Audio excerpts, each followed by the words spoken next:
अब मैं बुलाना चाहूँगा क्योंकि टाइम काफ़ी हो रहा है, और ये जो प्रोग्राम 13 हॉस्टल्स हैं उनके कोलैबोरेशन से लगातार हो रहा है, और हमारे इस प्रोग्राम की अध्यक्षता कर रहे हैं professor Deepak Kumar sir, chief hostel warden and professor department of English. Sir ने, क्योंकि सर की प्रेजेंस में ही प्रोग्राम को होना था, और मैं चाह रहा था कि सर रहें उस प्रोग्राम में, और सर आप लगातार पिछले आयोजनों में भी लगातार सपोर्ट करते रहते हैं, और जिस तरीके से आप हॉस्टलर्स के लिए, हमारे बहुत सारे हॉस्टल के बच्चे यहाँ बैठे हुए हैं, और मैं लगातार इस बात को कहता हूँ कि सर का जितना कंसर्न आप लोगों के लिए रहता है, एज ए हॉस्टल वार्डन हम लोग की डांट लगातार पड़ती रहती है कि आप लोग ये कीजिए, आप लोग बहुत सारे तमाम जो अच्छे जो इनोवेटिव आइडियाज़ हैं उसको लेकर के सर आप ला रहे हैं। सर मैं अपने पूरे इस हॉल के जितने भी हमारे पार्टिसिपेंट बैठे हुए हैं उनकी तरफ से मैं बहुत ही रेस्पेक्ट और रिगार्ड्स के साथ में इनवाइट कर रहा हूँ sir professor Deepak Kumar sir.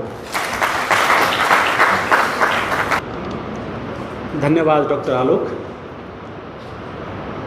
इस कार्यक्रम के सूत्रधार डॉक्टर आलोक सागर गौतम, उनकी जितनी प्रशंसा की जाए, जितने डिसिप्लिन सिस्टमेटिक तरीके से वो किसी ऑर्गेनाइजेशन को, किसी काम को करते हैं, उस चीज़ के लिए मैं उनको बहुत बहुत बधाई और उनका बहुत बहुत धन्यवाद।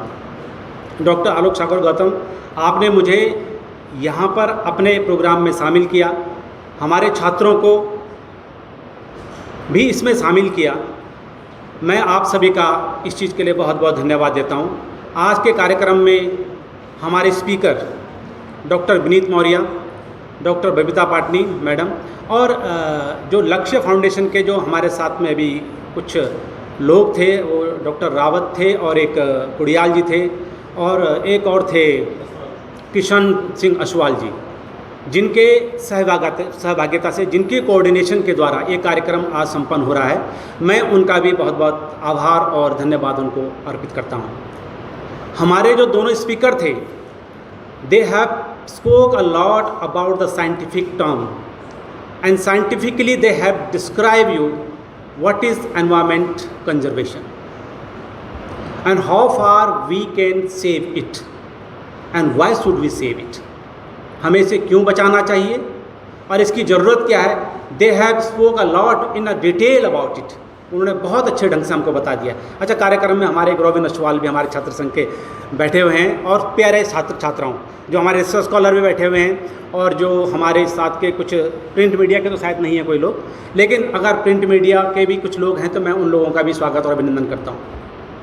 बच्चों, अभी जो बात हो रही थी वर्कशॉप इस पे एनवायरनमेंट कंजर्वेशन पे, एनवायरनमेंट जो बेसिकली हम बात करते हैं, एनवायरनमेंट का मतलब जो साइंटिफिक टर्म है, हम नेचर से बात करते हैं। जो नेचर डिसबैलेंस हो रहा है वो क्यों हो रहा है? Because as much as human being is being evolved, the nature is being disturbed. जितना ज़्यादा इंसानों का विकास हो रहा है उससे प्रकृति का विनाश हो रहा है, जितना ज़्यादा। और आप लोग अपने आप को समझते हैं कि we people are living luxuries life. Luxury life का मतलब you are going to disturb to the nature, you are disturbing to the environment. और हमारे जो नेचुरल एनवायरनमेंट है उसी से हमारे सोशल एनवायरनमेंट भी डिस्टर्ब होता है। जो हमारी लाइफ है वो हम जितना नज़दीक नेचर के रहेंगे उतने ज़्यादा सुखी रहेंगे, उतने जल्दी स्वस्थ रहेंगे। क्योंकि कवि हुए हैं विलियम वर्ड्सवर्थ, उन्होंने कहा है कि nature is the panacea of every disease. प्रकृति सभी बीमारियों की रामबाण औषधि है।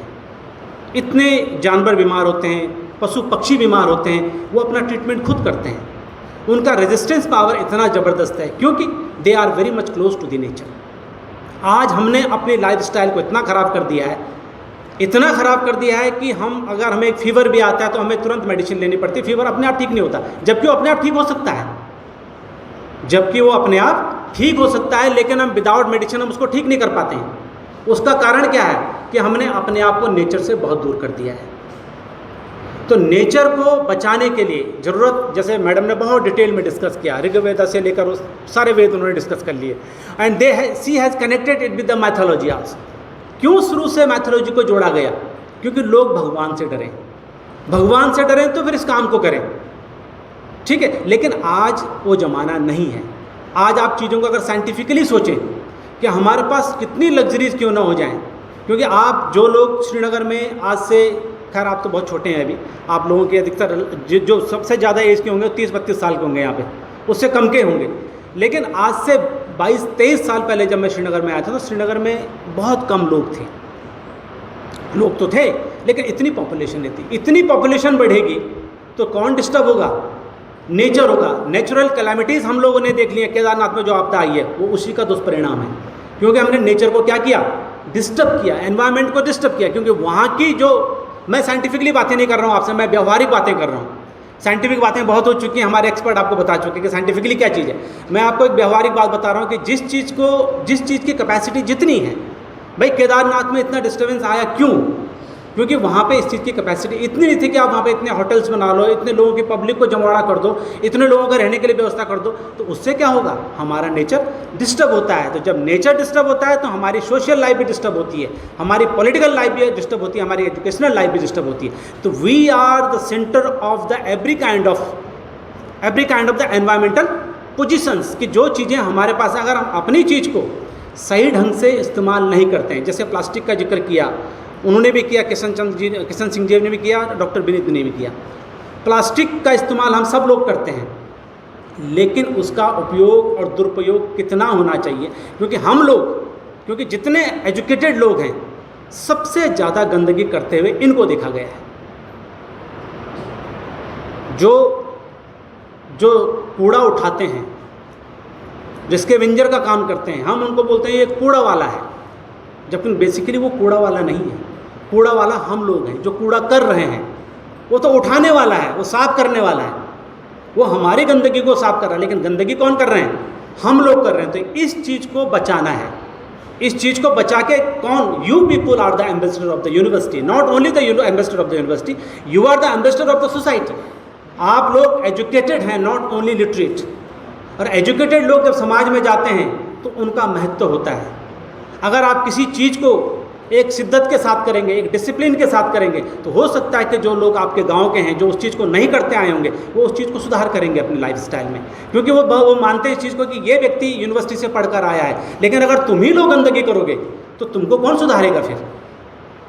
तुमको कोई, क्योंकि जो व्यवहारिक ज्ञान है और व्यवहारिक शिक्षा दी नहीं जाती है, जिसको हम मॉरल एजुकेशन बोलते हैं, ये कोई अलग से नहीं दी जाती है। ये हमारी जो हम शिक्षा लेते हैं उसी में ही कंप्राइजेज होती है, उसी में ही शामिल होती है। तो उसी चीज़ से तो हमें इन चीज़ों को ग्रहण करना चाहिए और इस चीज़ को हमें सोसाइटी में लेकर चलना चाहिए। सोसाइटी में ले जाकर हम इस चीज़ का विकास कर सकते हैं कि एनवायरनमेंट के प्रति लोगों को, जैसे खाल चाल के एक गवर्नमेंट ने एक पॉलिसी बनाई थी, जितने लोग गाँव के हैं या जितने लोग शहरों के हैं जिनके गाँव में कुएँ हैं, और ये अक्सर कहा जाता है कि जिस तालाब से या जिस कुएं से लगातार पानी निकलता है वो सूखता नहीं है।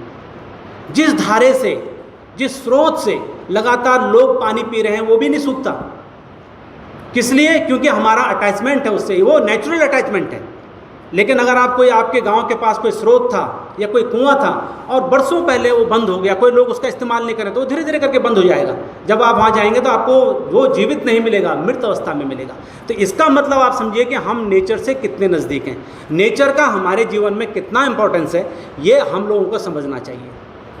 इसको बचाने के लिए हमें भरसक प्रयास करने चाहिए, चाहे हम साइंस के स्टूडेंट हैं, चाहे आर्ट्स के हैं या किसी भी डिसिप्लिन के हैं, सब, क्योंकि हैं तो हम सब लोग ह्यूमन बीइंग, और हम सब का काम सोसाइटी को डेवलपमेंट करना है। After all what kind of the degree we adopted, हम किसी तरह की डिग्री लेते हैं, उसका इस्तेमाल अगर सोसाइटी को नहीं मिलता है, उसका फ़ायदा अगर सोसाइटी को नहीं मिलता है, तो that is useless, that is worthless. तो जो कुछ भी हमारी एजुकेशन है वो कहाँ जानी चाहिए? सोसाइटी के लिए जानी चाहिए। तो छात्र छात्राओं, आप लोगों से यही आग्रह है कि आप लोग एक एम्बेसडर की तरह काम करें, एक राजदूत की तरह काम करें। जितना आप लोगों को आज हमारे स्पीकर्स ने बताया या जो हमारे पास स्टेट गवर्नमेंट के जो एक प्रतिनिधि आए थे उनके द्वारा जो बताया गया है, हम उसको अपने जीवन में अमल करें, हम अपने उस जीवन में उसको धारण करें, जिससे कि हम धीरे धीरे कर एक दिन में चीज़ें सुधरेंगी नहीं, धीरे धीरे करके gradually we can change in the society, although it is very much difficult. ये कठिन है लेकिन असंभव नहीं है, it's difficult but not impossible.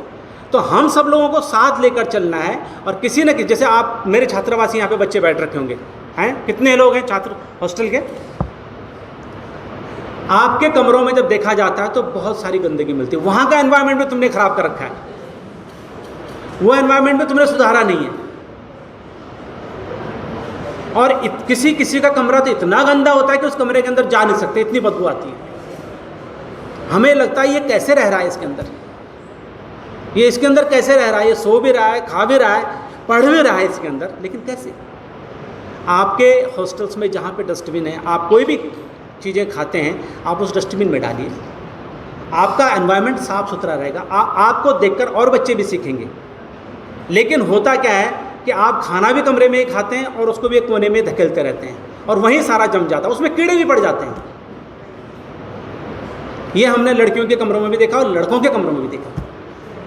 लड़कियां भी इसमें सुरक्षित नहीं हैं और लड़कियों को भी हम इसमें डिसिप्लिन नहीं मानते कि लड़कियां डिसिप्लिन हैं।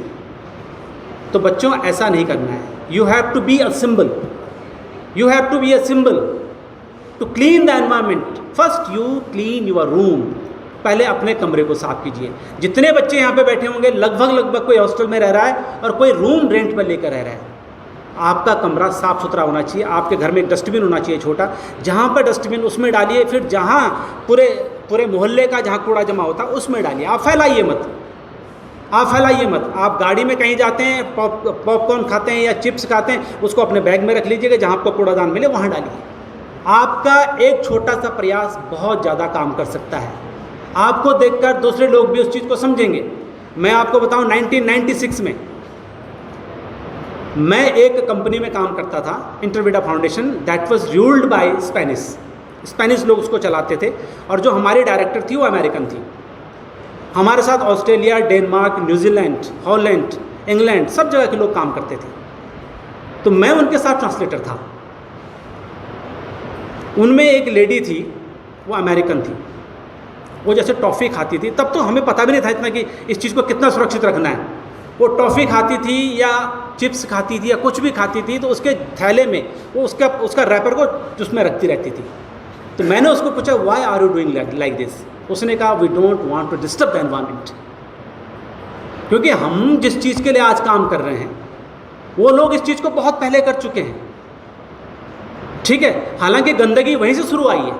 इंडस्ट्रियलाइजेशन जब से शुरू हुआ है तब से प्रकृति का और एनवायरनमेंट का जो खतरा पैदा हुआ है सबसे ज़्यादा। तो उन चीज़ों के लिए मेरा कहने का मतलब है कि आप अपने कहीं जाते हैं, बस में सफ़र करते हैं, ट्रेन में सफ़र करते हैं या कहीं भी सफ़र करते हैं, आप अपने जो भी आप कूड़ा एकत्रित करते हैं उसको आप अपना संभाल के रखिए अपने बैग में, और जहाँ आपको कूड़ादान मिले वहाँ डालिए। इससे आपका एक छोटा सा प्रयास और लोगों को भी शिक्षा देगा और आपको तो थोड़ा अवेयर करेगा। आप भी अपने आप में अच्छा फील करेंगे। समझ रहे हैं? तो इन चीज़ों को ध्यान देना है। और जो प्रोग्राम हमने आज चलाया है डॉक्टर आलोक सागर गौतम के सानिध्य से और उनके प्रयास के द्वारा, हम चाहते हैं कि हॉस्टल में भी इस तरह के कार्यक्रम करेंगे। मैंने उनसे बात भी की थी, किशन सिंह असवाल जी से, कि हम आपके साथ एक MOU साइन करना चाहेंगे, क्योंकि उनके बहुत सारे प्रोग्राम्स हैं जो वो बहुत सारे प्रोग्राम चला रहे हैं, और हम पूरे साल भर के लिए एक चार्ट बनाएंगे कि जो हमारे छात्रावासी छात्र जो लगातार इसमें इन्वॉल्व रहें अपनी, क्योंकि हमारे पास बहुत ही क्रिएटिव बच्चे हैं, बहुत अच्छे बच्चे हैं जो अपने अपने फील्ड में बड़े एक्सपर्ट हैं एंड वो बहुत कुछ कर सकते हैं। तो हम उनको मौका देंगे कि वो छात्र छात्राएं आगे आएं और आगे आकर अपने स्किल को और ज़्यादा डेवलप करें। तो आज के कार्यक्रम में हमारे साथ में हमारे इंजीनियर राजेंद्र प्रसाद जी भी आए हैं, उनका भी स्वागत है। और मेरे प्रिय छात्र छात्राओं, जितना भी आपको यहाँ पर आज सुनने को मिला, इसको अपने जीवन में आत्मसात करें। आप इस चीज़ को मत समझिए कि आप 3 घंटे से यहाँ पर बैठे हैं और आप 3 घंटे से बैठे। बेटा, हर एक दिन का वैल्यू होता है। Every day is important in the life, and the day what is today it will never become again in our life. ये हमारे जीवन में कभी नहीं आता है। तो आज आपको जो सीखने को मिला, जो सुनने को मिला, क्योंकि बचाने की, कंजर्वेशन की चीज़ें तभी आती हैं जब कोई चीज़ संकट में हो। आज एनवायरनमेंट संकट में है, बेटी पढ़ाओ बेटी बचाओ वो संकट में है, हिंदी दिवस मनाया जाता है वो संकट में। तो सारी चीज़ें जो मनाया जा रहा है दिवस, वो क्या है? सब चीज़ें संकट में हैं। और संकट में क्या है? Because of us. मैं एक को दोष नहीं दूंगा, हम सब के लिए, हम सब के सब उसके दोषी हैं। तो हमें मानना चाहिए कि हमें इस चीज़ में सुधार करना है किसी न किसी तरीके से, और ये सुधार की अपेक्षा एक लेमैन से नहीं की जा सकती है। ठीक है, वो बेचारा तो जितना कमा रहा है, जितना खा रहा है, वो उसके लिए बहुत ही बेसिक चीज़ें। लेकिन the people who are educated and highly educated from you and from us, society expect a lot.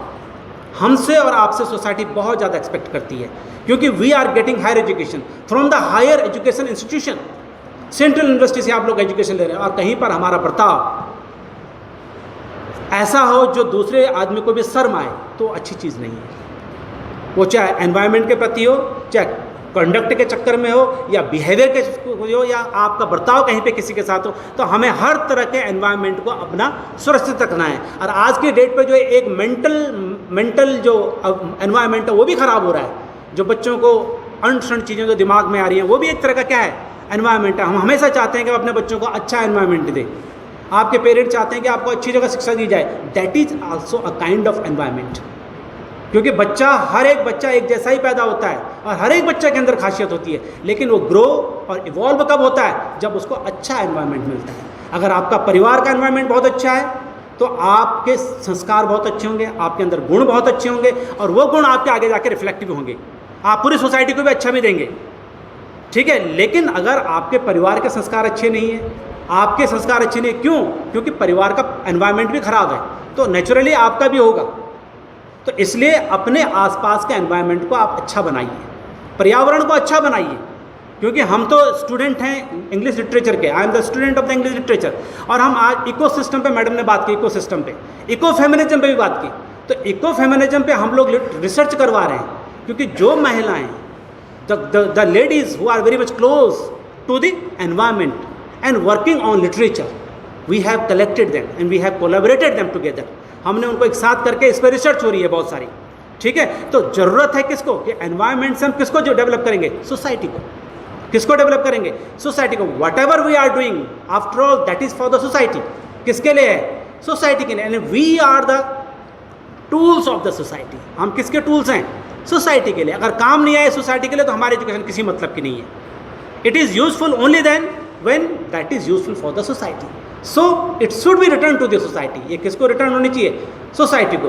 तो बच्चों, आप लोगों ने मुझे बड़ा ध्यान से सुना और हमारे स्पीकर को ध्यान से सुना, बड़े पेशेंसली आप लोग यहाँ पर बैठे। आप लोगों के लिए एक अच्छा रिफ्रेशमेंट की भी व्यवस्था है, ठीक है। आप रिफ्रेशमेंट लेंगे यहाँ पर, और जो चीज़ें आपको बताई गई हैं आप उसको अपने जीवन में आत्मसात करेंगे। इन्हीं शब्दों के साथ आप सब लोगों का बहुत बहुत धन्यवाद। डॉक्टर आलोक सागर गौतम का बहुत बहुत धन्यवाद, विनीत मौर्य, डॉक्टर बबीता पाटनी मैडम, राजेंद्र प्रसाद जी, और हमारे रिसर्च स्कॉलर सीमा भी आई हैं, वो तो हमारी फैमिली मेम्बर भी हैं। तो आप सबका बहुत बहुत धन्यवाद। Be happy always, God bless you, thank you so much.